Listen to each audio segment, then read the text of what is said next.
नमस्कार दोस्तों, स्वागत है आपका मोटिवेशनल ट्रूथ विद अभी पर। नवरात्रि शुरू हो चुकी है और हर जगह जय माता दी की गूंज है। हम सब जानते हैं कि पहले दिन मां शैलपुत्री की पूजा होती है, पर क्या आपने कभी सोचा है कि आखिर देवी को शैलपुत्री बनने की जरूरत क्यों पड़ी? आज मैं आपको एक ऐसी दास्तान सुनाने जा रहा हूं जो शुरू होती है इस पूरे ब्रह्मांड के सबसे बड़े हार्ट ब्रेक से। ये कहानी है महादेव के गुस्से की, एक असुर के आतंक की और यूनिवर्स के बैलेंस को वापस लाने के लिए एक सुप्रीम एनर्जी के पुनर्जन्म की। कहानी की शुरुआत होती है प्रजापति दक्ष के उस विशाल यज्ञ से, जहां अपने पति महादेव का अपमान बर्दाश्त ना कर पाने के कारण देवी सती ने योगाग्नि में अपने प्राण त्याग दिए। जब महादेव को यह पता चला तो उनका क्रोध पूरे यूनिवर्स को जलाने के लिए काफी था। उनके बाल से वीरभद्र प्रकट हुए, जिन्होंने दक्ष का सिर काट दिया। लेकिन इसके बाद महादेव पूरी तरह टूट गए। सती के बिना शिव शव के समान हो गए और हिमालय की बर्फीली चोटियों पर जाकर गहरी समाधि में लीन हो गए। शिव के ध्यान में जाते ही यूनिवर्स का बैलेंस बिगड़ गया। शक्ति के बिना शिव सुषुप्त हो गए और इसी का फायदा उठाया भयंकर असुर तारकासुर ने, जिसने ब्रह्मा जी से वरदान लिया कि उसे केवल शिव का पुत्र ही मार सकता है। और उसे विश्वास था कि शिव कभी समाधि से बाहर नहीं आएंगे, इसलिए वो लगभग अमर हो गया और स्वर्ग पर कब्जा कर लिया।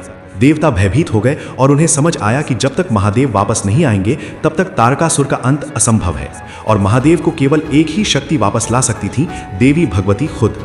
देवताओं की प्रार्थना सुनकर देवी ने पुनर्जन्म लेने का वचन दिया, पर इस बार उन्होंने किसी राजा का घर नहीं बल्कि पर्वत राज हिमालय और उनकी पत्नी मैनावती को चुना, क्योंकि हिमालय यानी शैल स्थिरता, धैर्य और अडिग शक्ति का प्रतीक है। और उनकी पुत्री के रूप में जन्म लेने के कारण देवी का नाम पड़ा शैलपुत्री, जिन्हें पार्वती और हेमावती के नाम से भी जाना जाता है। अब एक गहरा रहस्य समझिए।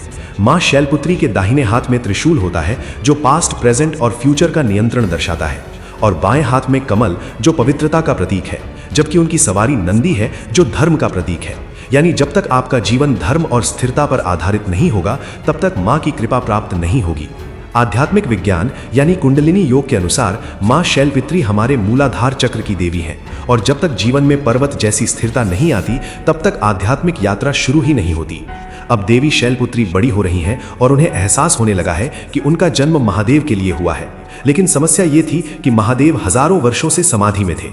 जब कामदेव ने उनका ध्यान भंग करने की कोशिश की तो महादेव की तीसरी आंख खुली और कामदेव भस्म हो गए। तो अब एक साधारण सी पर्वत राजकुमारी उस विरक्त, क्रोधित और तपस्वी महादेव को कैसे प्राप्त करेगी? उसे समझ आ गया कि केवल सुंदरता से महादेव नहीं मिलेंगे। उसे करनी होगी एक ऐसी कठोर और दर्दनाक तपस्या जो आज तक किसी ने नहीं की। एक ऐसी तपस्या जिसमें वो खाना पीना और यहाँ तक कि पत्ते खाना भी छोड़ देगी।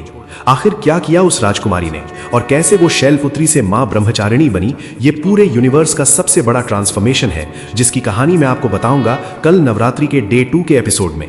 अगर आप महादेव और मां पार्वती के इस एपिक मिलन का सच जानना चाहते हैं तो अभी मोटिवेशनल ट्रूथ विद अभी को सब्सक्राइब करें और कमेंट में लिखें हर हर महादेव। मिलते हैं कल एक और पावरफुल ट्रूथ के साथ। जय माता दी।